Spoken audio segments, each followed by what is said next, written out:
இன்றைக்கு நம்ம கேட்க வேண்டிய சத்தியத்தை பார்ப்போமா? வாசிங்களா? யோசுவாவின் புத்தகத்துக்கு வேதத்தை திருப்புங்களேன். யோசுவாவின் புத்தகம் 17ஆம் அதிகாரம். ஆமேன். யோசுவாவின் புத்தகத்தை திருப்புங்க. 17ஆம் அதிகாரத்துக்கு நீ எடுத்துட்டீங்களா? 15ஆம் வசனம். அதற்கு யோசுவா, நீங்கள் ஜனம் பெருத்தவர்களாயும் எப்ராயிம் மலைகள் உங்களுக்கு நெருக்கமாய் இருந்தால் பெரிசியர் ரெப்பாயிமியர் குடியிருக்கிற காட்டு தேசத்துக்கு போய் உங்களுக்கு இடம் உண்டாக்கி கொள்ளுங்கள் என்றான். உங்களுக்கு இடம் உண்டாக்கி கொள்ளுங்கள் என்று சொல்லுகிறான். எனக்கு அன்பான கர்த்தருடைய பிள்ளைகளை, இப்போ எல்லாரும் இந்த நாட்களில் அந்த சுதந்திரிக்கிறதை குறித்து தான் நம்ம எல்லாரும் ஆசீர்வதிக்கப்படணும். சுதந்திரத்தை பற்றி நமக்கு கர்த்தர் கொடுத்த ஆசீர்வாதம். இப்போ நான் ஒவ்வொரு காரியத்தை பேசும்போது இக்காலத்துக்கு ஏற்ற மாதிரி உங்களோடு பேசிக்கொண்டு வருகிறேன். இப்போ நிறைய பேருக்கு ப்ராப்பர்ட்டிஸ் இருக்குது. உதாரணத்துக்கு தாத்தா அல்லது பாட்டி அவங்களுடைய பேர்லலாம் இருக்கும். ஆனால் பார்த்தீங்கன்னா அவங்க பையனுக்கு பையன் பிறந்து அடுத்த தலைமுறை கூட வந்தாச்சு, அந்த சொத்துக்களை அனுபவிக்க முடியாமல் அது சும்மா கிடக்குது பாருங்களேன் நிறைய இடங்களில். அப்போ ஏன் இந்த ஆசீர்வாதத்தை அனுபவிக்க முடியல? விஷயம் என்னன்னு கேட்டால், அதில் ஒருத்தன் இடையில கடந்துக்கிட்டு சொல்லுவான், இப்போ விற்க வேண்டாம், இன்னும் நல்ல விலைக்கு வரும், இவனுக்கு இன்றைக்கே தேவைப்படும், இவன் வீடே சரியில்லாமல் உட்காந்துக்கிட்டு இருப்பார், பிள்ளைகளை செட்டில் பண்ணணும்னு. இன்னொருத்தன் கடந்துக்கிட்டு இல்லை இன்னும் கொஞ்சம் 2 வருஷம் போகட்டும் அப்படின்வானுங்க. அப்போ இதுவே அந்த வீட்டுக்குள்ளே ஒரு வேதனையும் கஷ்டமும் சகோதர ஸ்நேகம் சகோதரிகள் ஸ்நேகம் இல்லாமல் நிறைய கிறிஸ்தவங்களுக்குள்ள இந்த சொத்து பிரச்சனையே ஒரு பெரிய வேதனையாக இருக்குது. ஆமாம், இப்போ அப்படி பார்க்கும்போது சில சொத்துக்கள் இல்லாமல் இருக்குது, கர்த்தருக்கு தோத்திரன்ற மாதிரி இருக்குது. அதனால் இது ஆசீர்வாதம் இருக்குது, அதை அனுபவிக்க முடியல. ஆசீர்வாதம் இருக்குது, அதை அனுபவிக்க முடியல. அப்போ அதை குறித்து தான் இன்றைக்கு நான் உங்களோடு கூட பேசும்படி ஆண்டவர் நமக்கு கிருபை செய்கிறார். கர்த்தருடைய பிள்ளைகளே, யோசுவா இஸ்ரவேல் ஜனங்களுக்கு அவன் சொல்லுகிற ஆலோசனை என்னவென்றால், நீங்கள் அதாவது தேசத்துக்கு போய் உங்களுக்கு இடத்தை உண்டாக்குங்கள், இடத்தை உண்டாக்க வேண்டும். ஆண்டவர் தேசத்தை கொடுத்திருந்தாலும் அந்த தேசத்துக்குள்ளே போன பிறகு அந்த தேசத்தில் விசேஷமாக வாசிக்கிறோம். கர்த்தருடைய பிள்ளைகளே, வசனம் சொல்லுகிறது 15ஆம் வசனத்தில், நீங்கள் ஜனம் பெருத்தவர்களாயும் எப்ராயிம் மலைகள் உங்களுக்கு நெருக்கமாய் இருந்தால் பெர்சியர் ரெப்பாமியர் குடியிருக்கிற காட்டு தேசத்துக்கு போங்க, உங்களுக்கு இடம் உண்டாக்கி கொள்ளுங்க. யோசுவா சொல்லுகிறார், நீங்க ஜனம் பெருத்தவர்கள். வசனம் சொல்லுகிறது 14ஆம் வசனத்தை பாருங்கள். 14ஆம் வசனம். யோசேப்பின் புத்திரர் யோசுவாவை நோக்கி, கர்த்தர் எங்களை இதுவரைக்கும் ஆசீர்வதித்து வந்ததினால் நாங்கள் ஜனம் பெருத்தவர்களாக இருக்கிறோம். நீர் எங்களுக்கு சுதந்திரமாக ஒரே வீதத்தையும் ஒரே பங்கையும் கொடுத்தது என்ன என்று கேட்டார். ஒரே வீதம் இப்போ இடம் குறைவா இருக்கியா? ஆனால் நாங்கள் ரொம்ப எங்களுடைய சந்ததி வளர்ந்துட்டு கர்த்தர் எங்களை ஆசீர்வதித்ததுனால இந்த எங்களுடைய ஜனங்கள் பெருத்துட்டாங்க, ஜனங்கள் பெருசாயிட்டாங்க, ஜனத்தொகை எண்ணிக்கை அதிகமாகிவிட்டது இஸ்ரவேல் ஜனங்கள். ஆனால் நாங்கள் அந்த இடத்துல போய் சந்தோஷமா இருக்க முடியல அப்படின்ற ஒரு கோரிக்கை வைக்கிறாங்க. இன்றைக்கு உங்க வீட்டுக்குள்ள நீங்க சந்தோஷமா படுக்க முடியல, தூங்க முடியல, உங்களுக்கு வசதியான இடம் இல்லாமல் ஒரு வாடகை வீடு கூட சரியாமல் கிடைக்காம நீங்கள் கஷ்டப்படலாம். நீங்கள் தான் இந்த செய்தியை கேட்கணும். கர்த்தர் உங்களுக்கு இன்றைக்கு ஒரு விசேஷித்த ஆசீர்வாதத்தை கொடுக்க விரும்புகிறார்.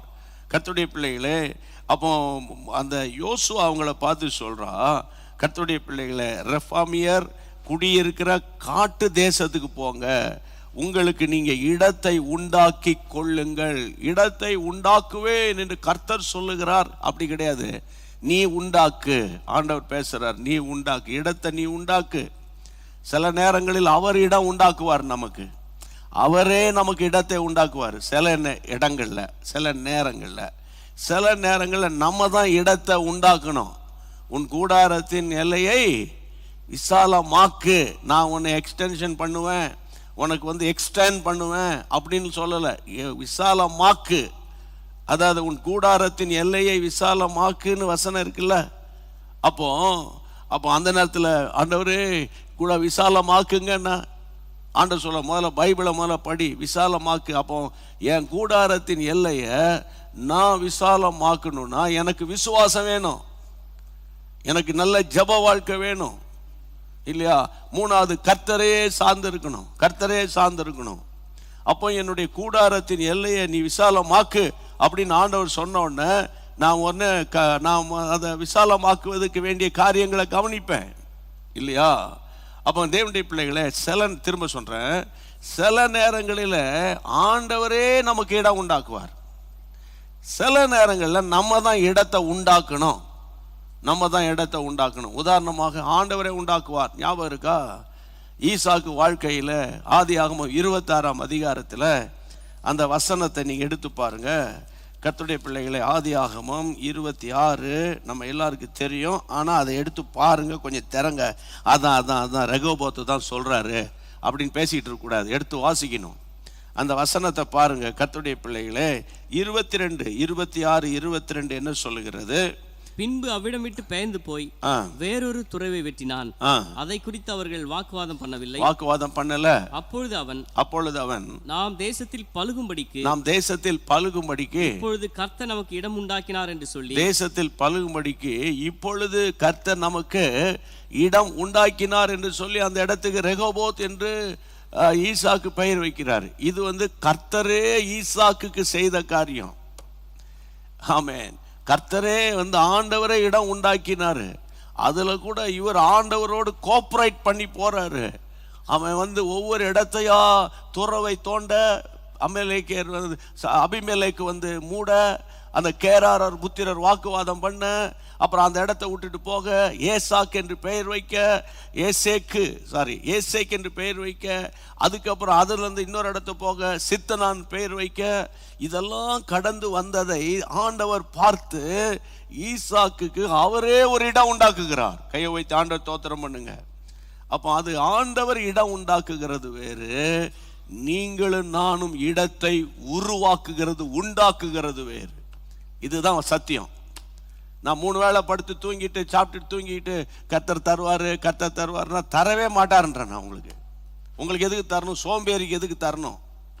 சோம்பேறிக்கு எதுக்கு என் வீடு தரணும்?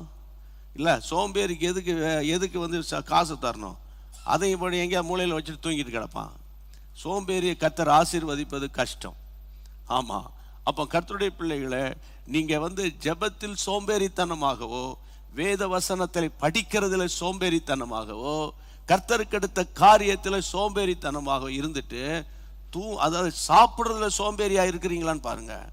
சாப்பிட்றதுல ரொம்ப அட்வான்ஸாக இருந்தீங்கன்னா அது இன்னும் வேற மாதிரி போயிடும். அப்போ இன்றைக்கு கர்த்தருடைய நாமத்தினால ஆண்டவர் இடம் உண்டாக்குகிறார் அப்படின்னு அங்கே வாசித்தோம். ஆனால் இங்கே யோசுவா சொல்லுகிறாரு, நீங்க போய் இடத்தை உண்டாக்கி கொள்ளுங்கள், நீங்க போய் இடத்தை உண்டாக்குங்க. இது ஏற்கனவே ப்ராமிஸ் லேண்டு. அங்க அவங்க சொல்றாங்க, அங்க பெர்சியர் கிடக்குறான், ரஃபாமியர் கிடக்குறான், அதை பத்தி நீ கவலைப்படாத, அங்க யாரா இருந்துட்டு போறான், நீ போய் உனக்கு இடத்தை உண்டாக்கு, நீ போய் இடத்தை உண்டாக்கு. இப்ப நம்ம பிரசங்கத்தை கேட்டு ஆண்டவர் உங்களை ஆசீர்வதிப்பார் என்று சொல்லியே நம்ம பழகிட்டோம். ஆனா ஆண்டவர் உங்களுக்கு சொல்றாரு, நீ இடத்தை உண்டாக்க பிரயாசப்படுவாயானால் உன் பிரயாசத்தை தேவன் ஆசீர்வதிப்பார். கையை வைத்து ஆண்டவருக்கு நன்றி சொல்லிருங்க. இன்னொரு முறை கையை வைத்து நல்ல ஸ்தோத்திரம் பண்ணுங்க. ஆண்டவர் ஜனத்தை பெருகும்படி செஞ்சிட்டாரு. இப்ப ஜனம் பெருத்து போச்சு.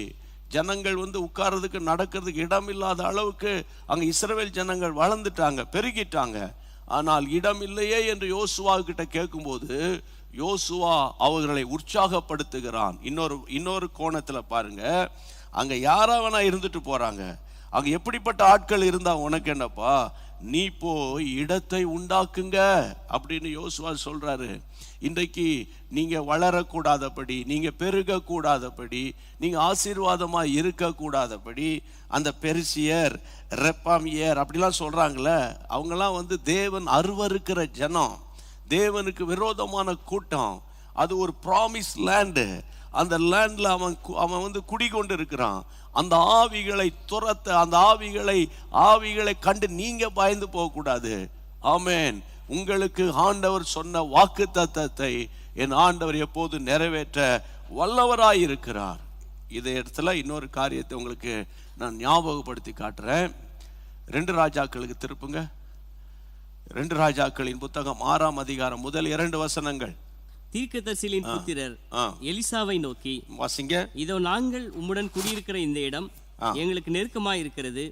நாங்கள் யோர்தான் மட்டும் போய் அவ்விடத்தில் ஒவ்வொருவரும் ஒவ்வொரு உத்திரத்தை வெட்டி குடியிருக்க அங்கே எங்களுக்கு ஒரு இடத்தை உண்டாக்குவோம் என்றார்கள். அதற்கு அவன் போங்கள் என்றார். அதற்கு எலிசா சொல்றார், போங்க, ஓகே போங்க. அவங்க சொல்றாங்க, எங்களுக்கு இங்க முதல் வசனத்துல குடியிருக்கிறதுக்கு இடம் வந்து ரொம்ப நெருக்கமா இருக்கு. தீர்க்கதரிசிகள் தான், ஊழியக்காரர்கள் தான், அவங்களுக்கு ஒரு நெருக்கம் வந்துருச்சு. அப்போ அவங்க சொல்றாங்க, யோர்தான் பக்கத்துல நிறைய மரங்கள் வளர்ந்துருக்குதே, அதை போய் நாங்க வெட்டி அங்க இடத்த உண்டாக்கிட்டா. உடனே தீர்க்கதரிசி சொல்ற, ஓகே நீங்க போய் இடத்த உண்டாக்குங்கன்னு. அப்போ கர்த்தருடைய பிள்ளைகளை ஆண்டவர் இடத்தை காமிப்பாரு, இந்த இடத்த உனக்கு கொடுப்பேன்னு சொல்லுவாரு. அப்போ ஆண்டவர் சொன்னால் நம்ம ஆண்டவரோடு சேர்ந்து கோஆபரேட் பண்ணணும். அதான் ரொம்ப முக்கியம். இங்க பாருங்க, லாசருவை எழுப்ப வந்த கர்த்தர் நேராக போய் எழுப்ப அவரால் முடியல. காரணம் 4 நாள் ஆறுமே. நேராக போய் எழுப்ப முடியல, காரணம் அப்பமே வந்திருந்தா நல்லா இருக்குமே. இதெல்லாம் வந்து அந்த லாசருவை வெளியே கொண்டு வருவதற்கு தடையா இருக்கிற வார்த்தைகள். அப்போ ஆண்டவர் அந்த இடத்துல ஒரு வார்த்தை சொல்வார், நீ விசுவாசித்தால் தேவனுடைய மகிமையை காண்பாய். உடனே எங்கு வைத்தீர்கள் என்ன, உடனே அந்த இடத்தை காட்டிட்டாருங்க. அங்க போகிறார் இயேசு. லாசருவுக்கு இயேசுவுக்கு நடுவே ஒரு பாறை, ஒரு கல் இடைஞ்சலா கிடக்கு. அப்போ கர்த்தருடைய பிள்ளைகளே, அப்போ லாசர் வெளியே வரணும்னா கல்லை அப்புறப்படுத்தணும் இல்லை, ஒரு இடத்த உண்டாக்கணும் இல்லை. அந்த நேரத்தில் நல்ல கவனிங்க, ஆண்டவர் பரலோகத்தை பார்த்து ஒரு ஜெபத்தை பண்ணிட்டு ஆமென் லாசருவை வெளியே வா என்று சொன்னாரு. சொல்வதற்கு முன்பு கல்லை அப்புறப்படுத்துங்கள் என்று ஆண்டவர் சொன்னது உங்களுக்கு நினைவு இருக்கா? இதை ஏன் இந்த சம்பவத்தை இந்த இடத்துல நான் நினைவு கூறுகிறேன் என்று கேட்டால், லாசரு வெளியே வரணும்னா அவனை வச்ச இடத்த காமிக்கணும். 1, லாசரு வெளியே வரணும்னா கல்லை புரட்டி போடணும். 2, லாசரு வெளியே வரணும்னா அந்த சீலையெல்லாம் அவிழ்த்து விடணும். 3, இது எல்லாம் ஏசப்பா செஞ்சாரா, கூடி இருக்கிறவங்க செஞ்சாங்களா? ஆனால் நம்ம இந்த கடைசி காலத்தில் எல்லாம் ஏசப்பா பார்ப்பாரு, நாங்கள் ஒன்றுமே செய்ய மாட்டோம். ஏன்னா அவர் எல்லாமே எங்களுக்கு சிலுவையில் செஞ்சு முடிச்சிட்டாரு. அந்த செய்தியை சொல்கிறவன் தான் உங்கள் காணிக்கையினால் ஆசீர்வதிக்கப்பட்டுட்டு போயிடுவான். ஆனால் நீங்கள் உட்காந்து அப்படி வாய் பார்த்துட்டு வர வேண்டியதுதான். பாட்டு நல்லா இருந்துச்சு, லைட்டு நல்லா இருந்துச்சு, எல்லாம் நல்லா இருந்துச்சுன்னு சொல்லிக்கிட்டு. அதனால் கர்த்தருடைய நாமத்தினால சொல்கிறேன், கர்த்தருடைய வார்த்தையோடு இணைந்து நீங்கள் போகணும். ஆண்டவர் சொல்வதை நீங்கள் செய்யுங்க விசுவாசத்தோடு. அதுக்கு தான் இந்த வசனங்களை வாசிக்கும் போது பரிசுத்த ஆவியானவருடைய ஒத்தாசையோடு நீங்க வாசிங்க. தொடர்ந்து நான் போறேன். அடுத்தது 17ஆம் அதிகாரம், யோசுவா 17ஆம் அதிகாரத்தில் நீங்க வாசிக்க வேண்டிய அடுத்தது என்னன்னா 18ஆம் வசனத்துக்கு வாங்க. அது காடானபடியினாலே, அது காடா இருந்தபடியினால அதை வெட்டி திருத்துங்கள். போதும், கடையாந்திரம் மட்டும். கர்த்தருடைய பிள்ளைகளே, அது காடா இருக்கு. இப்ப சொல்றாங்க இவங்க, நீங்க போய் இடம் உண்டாக்குங்கப்பா அப்படின்னு கர்த்தருடைய பிள்ளைகளே யோசேப்பின் புத்திரரை பார்த்து அங்க சொல்றாங்க. அவன் யோசுவா சொல்றாரு, நீங்க ஜனம் பெருத்துட்டீங்களா, உங்களுக்கு ரொம்ப நெருக்கமா இருக்கா, அப்போ நீங்க ஒன்று செய்யுங்க, நீங்க போங்க. அவ போய் என்ன சொல்றா, இடம் உண்டாக்குங்கன்னு சொல்லிட்டு டீட்டெயிலா சொல்றாரு. கர்த்தருடைய பிள்ளைகளே, அது காடானபடியினால் அந்த காட்டை நீங்க வெட்டி அந்த காட்டை திருத்தணும். வாக்குத்தத்தம் பண்ணின தேவன் கர்த்தருடைய பிள்ளைகளே அந்த இடத்தை கொடுத்திருந்தாலும் இப்போ ஜனம் பெருத்துட்டாங்க. ஜனம் வந்து நிறைய பேர் இருந்தோன்னே ஜனம் இப்போ இடம் நெருக்கடியா இருக்குது. அப்போ யோசுவா தேவ ஜனங்களுக்கு தேவனிடத்திலிருந்து பெற்ற ஆலோசனை கொடுக்கிறாரு. நீ அதை காடுன்னு பார்க்காத, அந்த காட்டை வெட்டிட்டா, காட்டை திருத்திட்டேன்னா அந்த இடம் உனக்கு விசாலமான இடமா வந்துடும். இன்றைக்கு உங்க குடும்பத்துல நிறைய காடுகள் இருக்குது. பொதுவாக கர்த்தருடைய பிள்ளைகளை, ஒருத்தனுக்கு தலைமுடி காடு போல வளர்ந்தா போய் காடு போல இருக்கு, போய் வெட்டிட்டு வாணும் முடிய. அது மாதிரி சில வீடுகளில் பார்த்தீங்கன்னா சில இடங்கள்லாம் காடு போல கிடக்கும். அது கேட்பாரட்டு கிடக்கும். அது வந்து ஒரு உபயோகமற்ற நிலமாக கிடக்கும். ஆனால் அதை வெட்டி திருத்துனா அது ஒரு நல்ல உபயோகமான இடமா மாறுறது போல அன்றைக்கு யோசுவா அந்த யோசேப்பின் புத்திரரை பார்த்து சொல்றாரு, இது வந்து காடுன்னு நினைச்சு அங்க போகாம இருந்துராத. நீ காடுன்னு நினைச்சேன்னா உள்ள இருக்கிற காட்டு மிருகங்கள் உன்னை விரட்டிக்கிட்டே இருக்கும். அந்த காட்டு மிருகங்கள் தான் வசனத்துல நான் வாசித்தோம், பெர்சியர் இல்லையா, அங்க இருக்கிறான் கானானியர் உள்ள கிடக்குறான் காட்டுக்குள்ள. அவன் காடுன்னு நினைக்காத, அந்த காடை என் ஆண்டவர் உனக்கு சொந்தமாக தருவார். கையை வைத்து ஆண்டவர் தோத்திரம் பண்ணுங்க. அப்ப இந்த நாட்கள்ல நீங்க இந்த காட்டை வெட்டி திருத்துங்களை கொஞ்சம் அதிகமா யோசித்து பாருங்க. ஏன்னா இன்னொரு வசனத்தை உங்களுக்கு எடுத்து காட்டுறேன்னு, அதாவது கர்த்தருடைய பிள்ளைகளே 2 சாமுவேல் நீங்க 18ஆம் அதிகாரம் 2 சாமுவேல் 18க்கு சீக்கிரமா பைபிளை திருப்புங்க. 6 முதல் 8 வசனங்கள் வேகமா வாசிக்கணும். ஜனங்கள் வெளியே இஸ்ரவேலுக்கு எதிராக புறப்பட்ட பிறகு எப்ராயிம் காட்டிலே யுத்தம் நடந்தது. அங்கே இஸ்ரவேல் ஜனங்கள் தாவீதின் சேவகருக்கு முன்பாக முறியடிக்கப்பட்டார்கள். அங்கே அன்றைய தினம் 20,000 பேர்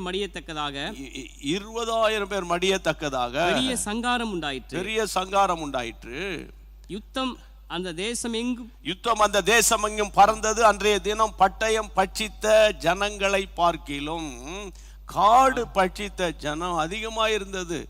நல்ல கவனிங்க, அதே எப்ராயிமை பார்த்து தான் சொல்றாரு இங்க யோசுவாவின் புத்தகம் 17ஆம் அதிகாரத்துல கர்த்தருடைய பிள்ளைகளே 17ஆம் வசனம். யோசுவா யோசேப்பு வம்சத்தாராகிய எப்ராமையும் மனாசேயாரையும் நோக்கி, நீங்கள் ஜனம் பெருத்தவர்கள், உங்களுக்கு மகா பராக்கிரமம் உண்டு, ஒரு பங்கு மாத்திரம் அல்ல மலை தேசமும் உங்களுடையதாகும். கையை உயர்த்தி ஆண்டவருக்கு நன்றி சொல்லணும்.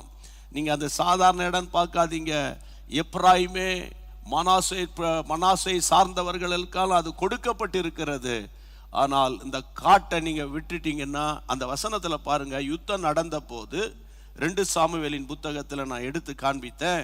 அந்த வசனத்துல கர்த்தருடைய பிள்ளைகளே 6ஆம் அதிகாரம் 18 6, 7, 8 வசனத்துல 8ஆம் வசனத்துல கர்த்தருடைய பிள்ளைகளை நீங்க அந்த 8ஆம் வசனத்தை, யுத்தம் தேசமெங்கும் பறந்தது, அன்றைய தினம் பட்டயத்தினால அழிக்கப்பட்ட வெட்டப்பட்ட கொல்லப்பட்ட ஜனங்களை பார்க்கிலும் காடுகளுக்குள்ளே மாட்டிக்கொண்டு காடுகளுக்குள்ளே இருக்கிற மிருக ஜீவன்களால பாதிக்கப்பட்ட ஜனங்கள் அன்னைக்கு அதிகமா.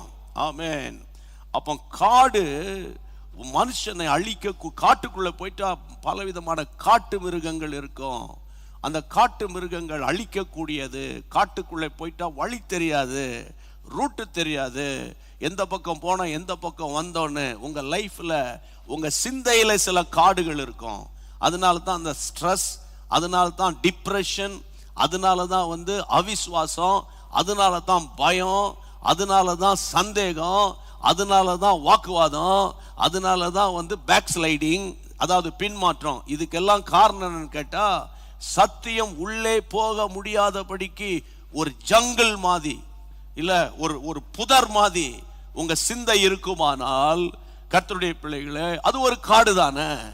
அப்ப ஆண்டவர் சொல்றாரு, அந்த காட்டை நீ வெட்டிரு. காட்டை வெட்டணும். 2வது, இதுல ஆழமான ஒரு சத்தியம் இருக்கு. கர்த்தருடைய பிள்ளைகளை, காட்டு மிருகங்களை வெட்டணும், மிருகத்தனமான ஜீவியத்தை வெட்டணும், மூர்க்கத்தனமான ஜீவியத்தை விட்டணும். கர்த்தருடைய பிள்ளைகளை, இதெல்லாம் ஆழமான ஒரு சத்தியங்கள். அதனால்தான் காட்டை திருத்த வேண்டிய ஒரு காரியம். இந்த கடைசி நாட்களில் இந்த சத்தியத்தை ஆண்டவர் நமக்கு சொல்லி கொடுக்கிறார். வாக்குத்தத்தம் பண்ணியாச்சு, அந்த இடத்துக்கு நீங்க வந்துட்டீங்க. ஆனா எங்களுக்கு நெருக்கமா இருக்குது புலம்பிக்கிட்டு இருக்காதீங்க.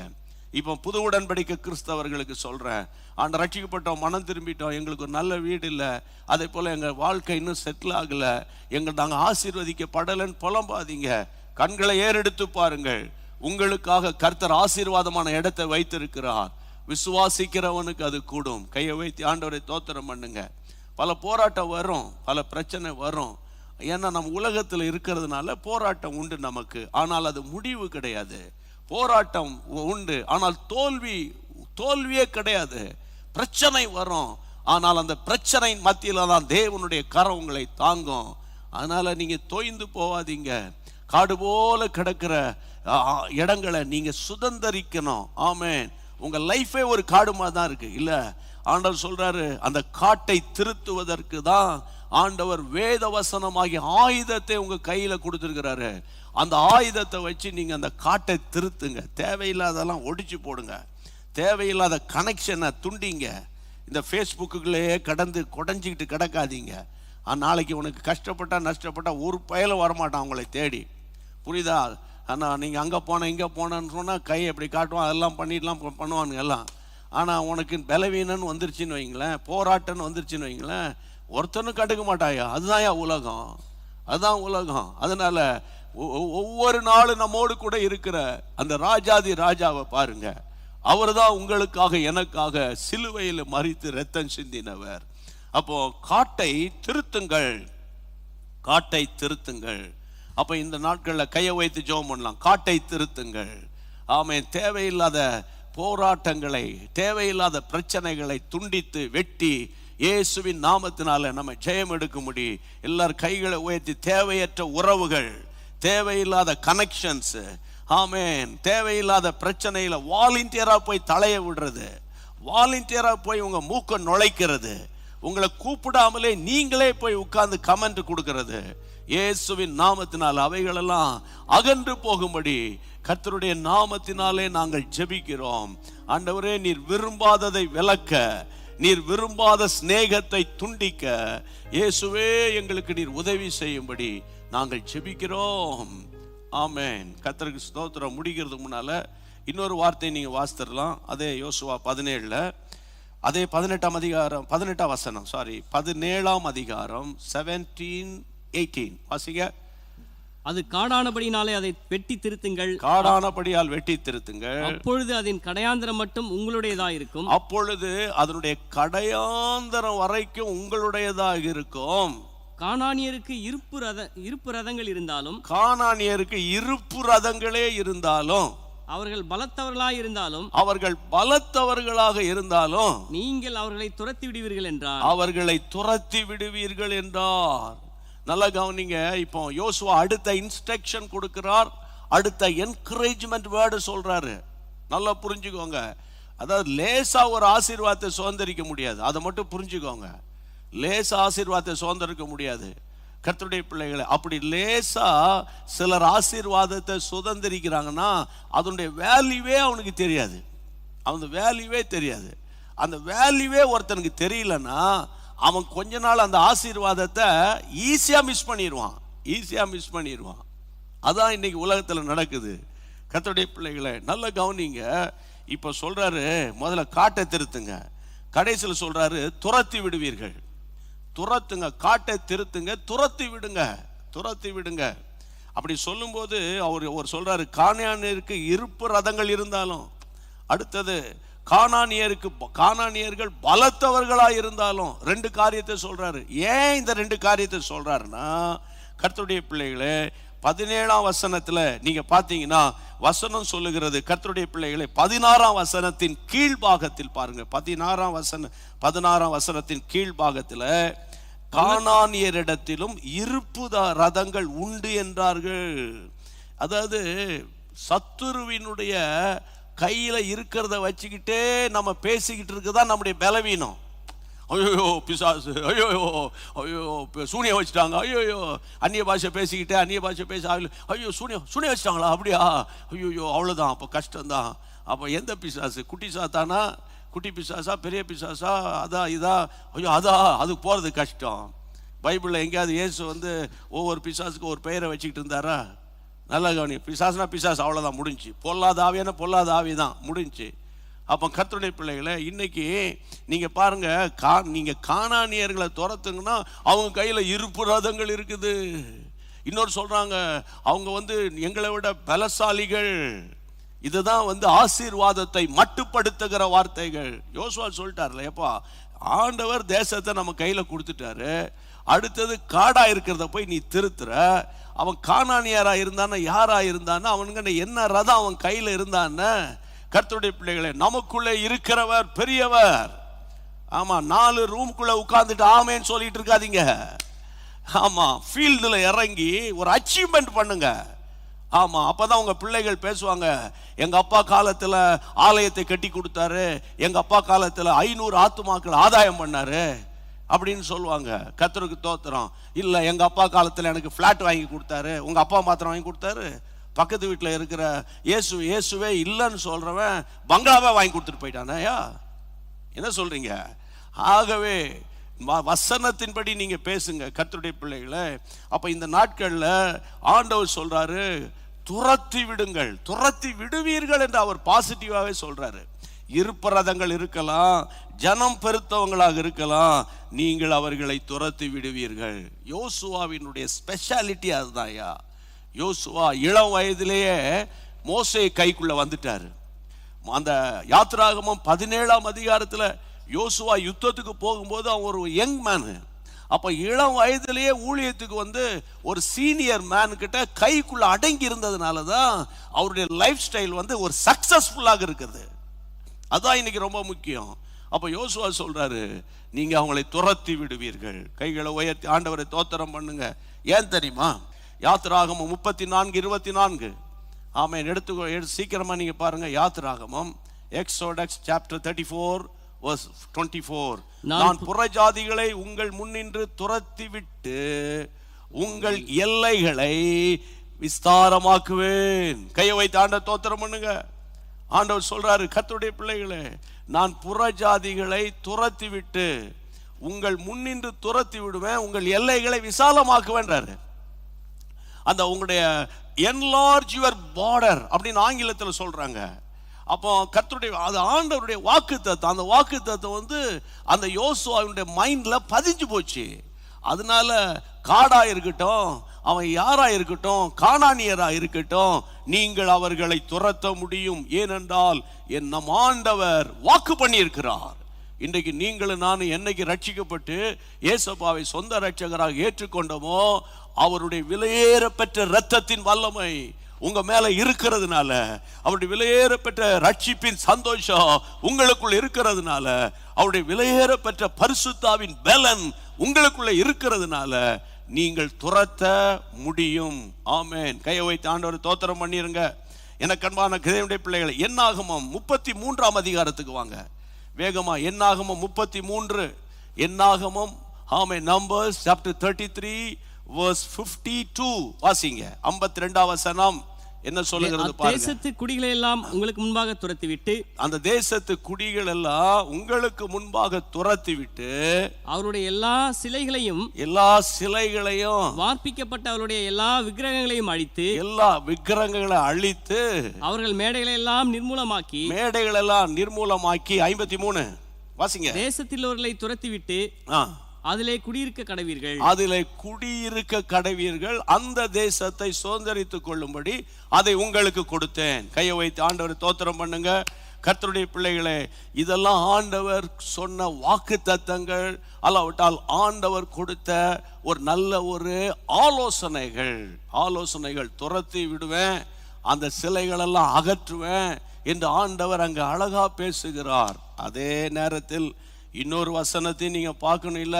33:55 என்னாகமம் 33:5. நீங்கள் தேசத்தின் குடிகளை உங்களுக்கு முன்பாக துரத்த விடாமல் இருப்பீர்களே ஆனால், ரொம்ப முக்கியம், துரத்துகிறதும் துரத்தாமல் இருப்பதும் நம்மை பொறுத்தது. ஆமென். உங்க வீட்டுக்குள்ளே கிரியை செய்கிற தேவையில்லாத கம்யூனிகேஷன், தேவையில்லாத ஃப்ரெண்ட்ஸ், உங்க சிந்தையில கிரியை செய்கிற தேவையில்லாத பிசாசின் காவிகள், வேலை ஸ்தலத்துல, ஏன் ஊழிய ஸ்தலத்துல, போற வர இடங்கள்ல தேவையில்லாத ஆவிய துரத்த வேண்டியது உங்க கையில தான் இருக்குது. ஆண்டவர் சொல்றாரு, கர்த்தருடைய பிள்ளைகள், அப்படி நீ துரத்தாவிட்டால் 55 வாசிங்க. நீங்கள் தேசத்தின் குடிகளை உங்களுக்கு முன்பாக துரத்தி விடாமல் இருப்பீர்களானால் அப்பொழுது அவர்களில் நீங்கள் மீதியாக வைக்கிறவர்கள் உங்கள் கண்களில் முள்ளுகளும் உங்கள் விலாக்களிலே கூறுகளுமாயிருந்து நீங்கள் குடியிருக்கிற தேசத்திலே உங்களை உபத்திரவப்படுத்துவார்கள். பாத்தீங்களா? என் close friend, my old friend, my classmate, college mate, அவங்க வீட்டில் போய் பார்த்துட்டு வரட்டா? நாங்கள் பழைய ஸ்டூடெண்ட்ஸ்லாம் சேர்ந்து ஒரு குரூப் வச்சுருக்குறோம். அதில் ஒவ்வொருத்தரும் ஒரு பாட்டு பாடுவானுங்க டெய்லி காலையில். பழைய பசங்களாம் சேர்ந்து, நான் ஒன்று சொல்கிறேன், நீ தான் புதிய மனுஷன் ஆயிட்டிய அப்போ பழைய பசங்களும் சேர மாட்டியோப்பா, நீ பரலோகத்தின் சாயந்தரம் வந்துட்டு காலையில் போயிடுவியா? நல்லா புரிஞ்சுக்கோங்க. எனக்கும் இப்போ ஸ்கூலில் படித்த பசங்களாம் என்னை வந்து பார்க்குறாங்க, போகிறாங்க, வராங்க. அவன் என்கிட்ட என்ன சொல்லுவான், ஐயா எனக்கா ஜெர்மனிக்கோயா வேண்டிக்கோயான்றான். அவனுக்கு புரியுது நான் எந்த பொசிஷனில் இருக்கிறேன், எங்கே இருக்கிறேன்னு. இன்றைக்கி பார்த்தீங்கன்னா எங்கள் ஓல்டு ஃப்ரெண்ட்ஸோடு சேர்ந்து சிங்கப்பூருக்கு போகிறோம், மலேசியாவுக்கு போகிறோம், அங்கே போகிறோம். நீ போக வேண்டாம் நான் சொல்லலை, போ போ. ஏற்கனவே விட்டு வந்த ஆவியை மறுபடியும் வீட்டுக்கு கூட்டிகிட்டு வருவேன். இயேசுவின் நாமத்தில் சொல்கிறேன். ஒருவன் கிறிஸ்துவுக்குள் இருந்தால் புது சிருஷ்டியாக இருக்கிறான். பழையவைகள் எல்லாம் ஒழிஞ்சதுன்னா அந்த ஓல்டு கோல்டுன்னு சொல்லாத. சில எல்லாமே கோல்டு கிடையாது, சிலது ரோடு கோல்டு இருக்குல்ல, அது மாதிரி தான் நான் உங்களோட பேசிக்கிட்டு இருக்கிறேன். கர்த்தருடைய பிள்ளைகளை, ஆகவே பழைய எல்லாம் லைஃப் ஸ்டைலாம் போயிடணும், அது போயிடணும். அதுதான் இன்றைக்கி நான் பாரத்தோடு உங்களுக்கு பேசிகிட்டு இருக்கிற இந்த வசனங்களின் படி. அப்போ ஆண்டவர் சொல்கிறாரு, நான் துரத்த சொல்கிறேன்ப்பா, நீ துரத்தாம கொஞ்சம் விட்டு வச்சேன்னா அதில் தான் அப்படி போட. திரும்பி வாசிப்பா அந்த வசனத்தை வாசிங்க, 55 வாசிங்க, 55. அப்பொழுது அவர்களில் நீங்கள் மீதியாய் வைக்கிறவர்கள், மீதியாக கொஞ்சம் பேர் இருக்கட்டும், பரவாயில்ல, எனக்கு மிஸ் பண்ணது கஷ்டமா இருக்குது, டெலீட் பண்றது கஷ்டமா இருக்குது, கொஞ்சம் இருக்கட்டும். எப்பவுமா அதை ஹலோன்னு சொல்லிக்கிடுவேன். ஆனால் நான் ஒன்றும் மெசேஜ்லாம் போட மாட்டேன், ஆனால் அதை சும்மா ஹலோ சொல்லிப்பேன், அப்படி பார்த்துப்பேன், அவ்வளோதான். அப்படி அதை தான் சொல்ல வரேன் இங்கே. நான் அதை தான் இன்னைக்கு சொல்ல வரேன். பிரியமானவர்களே, வசனம் சொல்லுகிறது, அவங்க உன் கண்களில் கண்ணுக்கு முள்ளா வயிறுவாங்களாம், உன் கண்ணில் முள்ள குத்துற மாதிரி குத்திட்டு கிடப்பாங்களாம். ஐயா, அது ஆண்டவர் சொல்றாரு. அடுத்த வசனத்துல பாருங்க, விழாக்களுக்கு அந்த வசனத்தை போடுங்க. கூறுகளாக இருப்பார்கள், நீங்கள் குடியிருக்கிற தேசத்தில் உங்களை உபத்திரப்படுத்திக்கிட்டே கிடப்பாங்க, டார்ச்சர் பண்ணிக்கிட்டே கிடப்பாங்க. என்ன இன்னைக்கு ஃபோன் பண்ணல, என்ன இன்னைக்கு விட்டியா அப்படின்னு அப்படிலாம் பண்ணி, அதுதான் உபத்திரம்னா வந்து கத்தி கம்பளம் எடுத்துட்டு வந்து அடிக்க மாட்டாங்க. இப்போ கர்த்தருடைய நாமத்தினால உங்களோடு பேசிக்கிட்டு இருக்கிறேன். இந்த நாட்களுக்கு ஏற்ற வார்த்தையை நான் உங்களுக்கு கொடுத்துட்டு இருக்கிறேன். ஆண்டவருடைய நாமத்தினால துரத்த வேண்டியதை துரத்திரணும்னு ஆண்டவர் பேசுறாரு. சரி, வாட் அபவுட் நியூ டெஸ்ட்மெண்ட்? வாசிங்களேன் கர்த்தருடைய பிள்ளைகளை. மத்தேயு 9ஆம் அதிகாரத்தில் இயேசு சொல்லுவாரு, மேத்யூ சாப்டர் 9ல 24 and 25ல அவர் கழுதை விட்டு தேவாலயத்துக்கு போன போது, வாசிங்க வேகமா. ஜனங்கள் வெளியே துரத்தப்பட்ட பின்பு, அதாவது சாரி, இதை வாசிங்க முதல்ல, இதை சொல்லிடுறேன். ஜனங்கள் 24 வாசிங்க, 24 வாசிங்க. விலகுங்கள், இந்த சிறு பெண் மரிக்கவில்லை,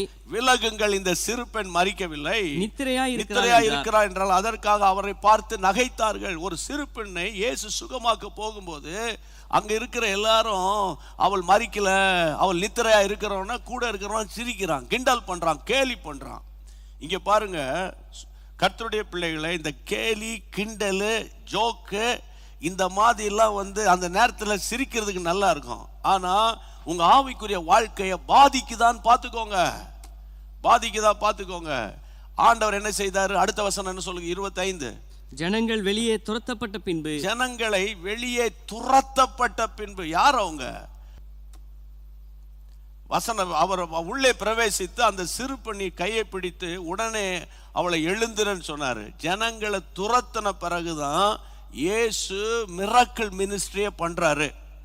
அப்ப ஏன் ஜனங்கள் பாட்டு சிரிச்சிட்டு கிடக்கட்டும், ஜனங்கள் பாட்டு கிண்டல் பண்ணிக்கிட்டு இருக்கட்டும், ஜனங்கள் பாட்டு கேலி பண்ணிக்கிட்டு கிடக்கட்டும், அது நான் அவளை போய் துரத்துறேன்னு சொன்னாரா? இல்ல, அற்புதங்களை நடக்கிறதுக்கு இந்த கேலி, கிண்டல் எல்லாம் குறைச்சிடணும். கர்த்தருடைய பிள்ளைகளை நம்ம பார்க்கறதுக்கு தனியா தெரியணும். கர்த்தருக்கு தோத்துறோம். அங்க ஜனங்கள்லாம் வந்து இவர் வந்துட்டாரா, இவர் சுகமாக்கிடுவாரா அப்படின்னு ஆண்டவர் முதல்ல அவங்களை வெளியே முதல்ல அந்த ஜனங்களை வெளியே துரத்துங்கிறாரு. துரத்தின பிறகுதான் இயேசு அற்புதம் செய்கிறார். What's the meaning? துரத்த வேண்டிய உங்க சிந்தையில் இருக்கிற காரியங்களை துரத்துனா தான் உங்க லைஃப்ல அற்புதம் நடக்கும்.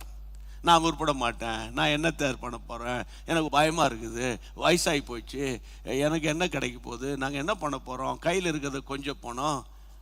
கர்த்தருடைய பிள்ளைகளை, இந்த நாட்களில் இந்த மாதிரி அவிசுவாசமான காரியங்களை நீங்க துரத்திரணும் இயேசுவின் நாமத்தில். கடைசி ஒரு வசனம் வாசித்துட்டு ஜெபம் பண்ணிடலாம். நான் அதை முதல்ல மென்ஷன் பண்ணேன், மார்க் சாப்டர் 11. கர்த்தருடைய பிள்ளைகளை, நீங்க வாசிக்க வேண்டிய வசனம் 15ஆம் வசனம். 15 வசனம் மார்க். அவர்கள் எருசலேமுக்கு வந்தார்கள். இயேசு தேவாலயத்தில் பிரவேசித்து ஆலயத்தில் விற்கிறவர்களையும் கொள்ளுகிறவர்களையும் துரத்திவிட்டு காசுக்காரருடைய பலகைகளையும் புறா விற்கிறவருடைய ஆசங்களையும் கவிழ்த்து ஒருவனும் தேவாலயத்தின் வழியாக கவிழ்த்து. கர்த்தருடைய பிள்ளைகள் திரும்ப அந்த வசனத்தை வாசிங்க. திரும்ப அந்த வசனம் 15 வசனம். அவர்கள் எருசலேமுக்கு வந்தார்கள். இயேசு தேவாலயத்தில் பிரவேசித்து ஆலயத்தில் விற்கிறவர்களையும் கொள்ளுகிறவர்களையும் கொள்ளுகிறவங்களை துரத்திட்டு காசுக்காரர் பலகைகளை புறாவிட்டருடைய ஆசனங்களை கவிழ்த்து போட்டுட்டு. கர்த்தருடைய பிள்ளைகளை ஆண்டவர் ஆலயத்துக்குள்ள போகும்போது இந்த காரியத்தை செஞ்சு துரத்துகிறார். அப்போ ஆலயத்தில் துரத்தப்பட வேண்டிய காரியங்கள் துரத்தப்படணும். காம்ப்ரமைஸ் பண்ணக்கூடாது. ஐயோ அதெல்லாம் பேசாதீங்க ஐயா, அது ஆண்டவரே பார்த்துக்கிட்டோம். ஆண்டவர் பார்த்துக்கிட்டு தானே இருப்பார். அப்போ எப்போ துரத்துறது? தேவையில்லாத ஆலயம் பிஸ்னஸ் சென்டர் கிடையாது, ஆலயம் வியாபார ஸ்தலம் கிடையாது. அதை நீங்கள் புரிஞ்சுக்கணும். இயேசுவின் விலையேற பெற்ற இரத்தத்தினால விலைக்கிரயம் கொடுத்து சம்பாதித்த சபை. ஆமேன். அதே நேரத்தில் நீங்களும் நானும் தான் தேவனுடைய ஆலயமா இருக்கிறோம். நம்முடைய நோக்கங்களை கர்த்தர் பார்க்கிறார். அதுதான் ரொம்ப முக்கியம். தேவையில்லாத காரியங்களை துரத்துவதற்கு இன்னைக்கு நம்ம ஒப்பு கொடுத்துட்டோம்னா ஆண்டவர் நிச்சயமாகவே சுதந்தரிக்க கிருபை செய்வார். எல்லாரும் எழுப்பி நின்று ஜெபம் பண்ணிடலாம். இயேசுவின் நாமத்தினால தேங்க்யூ லார்ட். ஒப்பு கொடுத்து ஜெபம் பண்ணலாம். ஆண்டவருடைய கரத்தில் ஒப்பு கொடுக்கணும். இடம் உண்டாக்குன்னு சொல்லிட்டார் ஆண்டவர். நம்ம இதுக்காக பிரயாசப்படணும். எப்படி ஆண்டவர் இடம் உண்டாக்கு? காட்டை திருத்து. ஆமென். காடுகளை திருத்து. அது காட்டுக்குள்ள கானானியரா இருக்கிறான்னு பயப்படாத. அவனுக்கு இருப்பு ரதங்கள் இருக்குன்னு பேசாத. அந்த சத்துருவை புகழ்ந்து பேசாத. சத்துருவை ரொம்ப எக்ஸ்பிளைன் பண்ணாத. சத்துருவை டிஸ்கிரைப் பண்ணாத. ஆமா, அவனை டிஸ்கரேஜ் பண்ணு. ஆமென். கர்த்தருடைய பிள்ளைகளை ஆண்டவருடைய நாமத்தினால ஆண்டவர் சொல்றார், காடா இருக்கிறபடியால் அதை வெட்டி அதை செட்ரைட் பண்ணு, ஒழுங்குபடுத்து, அடுத்தது துரத்தி விடுவீர்கள். இதுதான் இன்னைக்கு ஆண்டவர் சொல்லி கொடுத்த பாடம். டெய்லி அழகா கர்த்தர் பேசிக்கிட்டு வர்றாரு. ஆமென். கர்த்தரிடத்திலிருந்து பெற்ற வார்த்தைகளை உங்களுக்காக பாரத்தோடு பிரசங்கிக்கிறோம். கைகளை உயர்த்துங்க. எந்த பட்டணத்தில் இருந்தாலும் நீங்கள் சுதந்தரிக்க முடியும். ஐரோப்பா நாடுகளில் இருந்தாலும் உங்கள் ஆசீர்வாதத்தை சுதந்தரிக்கலாம். அமெரிக்காவில் இருந்தாலும் சரி, நீங்க நம்ம கிராமங்கள்ல எங்கேயோ ஒரு இடத்துல நீங்க இருந்தாலும் சரி, நீங்க வேறு மாநிலங்கள்ல கர்நாடகா, ஆந்திரா, தெலுங்குல மொழிபெயர்ப்பு நடக்குது, கன்னடத்துல நடக்கிறது, ஆங்கிலத்துல தினந்தோறும் மொழிபெயர்ப்பு நடக்குது, ஏன் மலையாளத்துல நடக்குது, ஹிந்தியில நடக்குது. தொடர்ந்து நம்ம போராடி இந்த ஊழியத்தை செய்து கொண்டு வருகிறோம். ஆமென். ஆமென். சோர்ந்து போயிராதீங்க. நீங்க சுதந்தரிப்பீர்கள். ஒருவேளை உங்க தகப்பன் காலத்தில் இல்லாத ஐஸ்வர்யத்தையும் ஆசீர்வாதத்தையும் இந்த நாட்களில நீங்க சுதந்தரிக்க முடியும். எல்லார் கைகளை உயர்த்தி, ஆமாண்டவரே, காட்டை திருத்துவேன். ஆமென். அடுத்தது சாத்தானை துரத்துவேன். காட்டை திருத்து. ஆமென். ஆமென். கானானியரை துரத்து. காட்டை ஹல்லேலூயா திருத்து. இயேசுவின் நாமத்தினால கைகளை உயர்த்தி ஸ்தோத்திரம் பண்ணுங்க. உங்களால முடியும். ஆமென். அவங்க கானானியர் பெருத்தவர்கள், பலனில் பெருத்தவர்களா இருக்கலாம். அவங்களுக்கு அவங்க சொல்றது போல கர்த்தருடைய இருப்பு ரதங்கள் உடையவர்களா இருக்கலாம். அவங்க பள்ளத்தாக்கில் குடியிருக்கலாம். ஆனால் அவங்க எங்க இருந்தாலோ கர்த்தருடைய பிள்ளைகளே, உங்களுக்கு மகா பராக்கிரமம் உண்டு. ஆமென். அந்த ஜாஷுவா சொல்றாரு, நீ சாதாரணமானவன் அல்ல, உனக்கு மகா பராக்கிரமம் உண்டு. ஆமென். ஹல்லேலூயா. ஒரு மைட்டி பவர் உனக்குள்ள இருக்கு. அம்மா, நீங்க ஏழை அல்ல. நீங்க சொல்ற நீ ஏழைன்னு. ஆமென். ஒரு விலையேறப்பெற்ற தேவன் உங்கள் வீட்டுக்குள்ள உலாவிக்கிட்டு இருக்கிறாரு. ஆமென். உங்கள் பிள்ளைகளை உயர்த்துகிற காலம் இதுதான். கையை உயர்த்தி இயேசுவின் நாமத்தினால எல்லா வாயை திறந்து, சாத்தானே, எங்களை அலகழிக்கிற சாத்தானே, இன்றைக்கு ஒரு எழுப்புதலின் ஆவி. Thank you Lord. ஒரு 5 நிமிஷம் இன்னைக்கு கொஞ்சம் டைம் ஆவியானவருடைய ஏவுதலோடு நான் உங்களுக்கு ஜெபிக்க போகிறேன். நிறைய பேருக்குள்ள ஒரு சோர்வு, ஒரு அசதி, எங்களுக்கு ஒரு உயர்வு இல்லை, எங்களுக்கு ஒரு மேன்மை இல்லை, எங்களுக்கு ஒரு ஆசீர்வாதம் இல்லை, எங்களால சுதந்தரிக்க முடியல. அது சாத்தானின் தந்திரம். ஆமென். உங்களால முடியும். ஆமென். You can do. Hallelujah. Thank you Lord. இயேசுவின் நாமத்தினால உங்களை கர்த்தர் பலப்படுத்துவார். வசனத்துல அன்னைக்கு யோசுவா சொன்னது போல, நீங்கள் ஜனம் பெருத்தவர்கள், உங்களுக்கு மகா பராக்கிரமம் உண்டு. ஆமென். மலை தேசமும் உங்களுடையதுதான். ஆமென். மலையில காடு இருக்கலாம், மலையில காட்டு மிருகங்கள் இருக்கலாம். அதை வெட்ட ஆரம்பித்தால் அந்த மிருகங்கள் எல்லாம் ஓடி போயிடும். அந்த இடத்தை கர்த்தர் உங்களுக்கு தருவார். எப்ராயிமே, மனாசேயே, யோசேப்பின் புத்திரரே, இது உங்களுக்குரியது. ரிபானாமா ஷந்தராபாகாபாதாலாபா. ஆமென். எங்க போய் கடன் வாங்கலாம், எங்க போய் லோன் வாங்கலாம் அலையாதீங்க. வீட்டை பூட்டி கையை உயர்த்தி ஆமென் ஜெபம் பண்ணுங்க. தேவனுடைய வல்லமை உங்களுக்குள்ளே வெளிப்பட போகிறது. அப்படியே கையை உயர்த்திக்கோங்க, ஜெபம் பண்ணிடுறேன். நல்ல பிதாவே, இந்த ஆண்டவரே மாலை கூட்டங்கள் சுதந்திரிங்கள் தலைப்புல ஒரு ஆண்டவரே மகிமையாய் நீர் பேசிக்கொண்டு வரீங்கப்பா. எங்களுடைய தவறுகளை சுட்டி காண்பிக்கிறீர். எங்களுடைய அவிசுவாசம், எங்களுடைய பலவீனம், நாங்க எங்க மிஸ்டேக் பண்றோம், எதை குறித்து பயப்படுறோம், எல்லாவற்றையும் எங்கள் ஆண்டவர் எங்களுக்கு சொல்லி கொடுக்கிறீங்கப்பா. உமக்கு கோடி ஸ்தோத்திரங்கள் அப்பா. ஆமா ஆண்டவரே, இம்மட்டுமாய் நடத்தினவரே, இனிமேல் எங்களை நடத்த போறீங்களே, அதை நினைத்து நாங்கள் உமக்கு நன்றி சொல்லுகிறோம். இன்னைக்கு எத்தனை ஆயிரங்கள் காதுகளிலே இந்த சத்தம் விழுந்ததோ அத்தனை பேரோ நீங்க வைத்திருக்கிற ஆசீர்வாதத்தை சுதந்தரிக்க வேண்டும். அவர்களுக்காக மன்றாடுகிறோம், அவர்களுக்காக திறப்பில் நிற்கிறோம். ஆண்டவரை சுகத்தை சுதந்தரிக்கணும், ஆரோக்கியத்தை சுதந்தரிக்கணும் அப்பா, சமாதானத்தை சுதந்தரிக்கணும், மன மகிழ்ச்சியை சுதந்தரிக்கணும், கடைசியாய் ஐஸ்வர்யத்தை சுதந்தரிக்கணும். இயேசுவின் நாமத்தில் உம்முடைய பிள்ளைகளுக்கு அப்படிப்பட்ட ஐஸ்வர்யத்தையும் கனத்தையும் கொடுத்து சந்தோஷப்படுத்த போறீங்க என்று விசுவாசிக்கிறோம். இந்த செய்தியை ஆண்டவரே, ஆண்டவரே உம்மிடத்திலிருந்து பெற்றதை உம்முடைய பிள்ளைகளுக்கு நாங்கள் சொல்லிட்டோம். அப்ரோஜனமான ஊழியக்காரர்கள் கடமையை மட்டும் செய்தோம். உமக்கு ஒருவருக்கு மகிமை உண்டாகட்டும். இயேசுவின் நாமத்தில் ஜெபிக்கிறோம் எங்கள் பரிசுத்தம் உள்ள நல்ல பிதாவே, ஆமென். ஆத்துமாவே கர்த்தரை ஸ்தோத்திரி, என் முழு உள்ளமே அவருடைய பரிசுத்த நாமத்தை ஸ்தோத்திரி. என் ஆத்துமாவே கர்த்தரை ஸ்தோத்திரி. கர்த்தர் செய்த சகல உபகாரங்களை மறவாதே. ஆமென். அன்பான தேவனுடைய பிள்ளைகளே, இச்செய்தி உங்களுக்கு மிகுந்த ஆசீர்வாதமாக இருந்ததென்று நாங்கள் நம்புகிறோம். தொடர்ந்து எங்கள் செய்திகளை கேட்டு கர்த்தருக்குள் ஆசீர்வதிக்கப்பட ஜீசஸ் மீட்ஸ் மினிஸ்ட்ரீஸ் என்கிற எங்கள் யூடியூப் சேனலை சப்ஸ்கிரைப் செய்யுங்கள். மேலும் உங்கள் ஜெப உதவிக்கு எங்களோடு நீங்கள் தொடர்பு கொள்ள வேண்டிய தொலைபேசி எண் 9842252836 மற்றும் 7299546363. Email gpsrobinson@hotmail.com. கர்த்தர் உங்களை ஆசீர்வதிப்பாராக.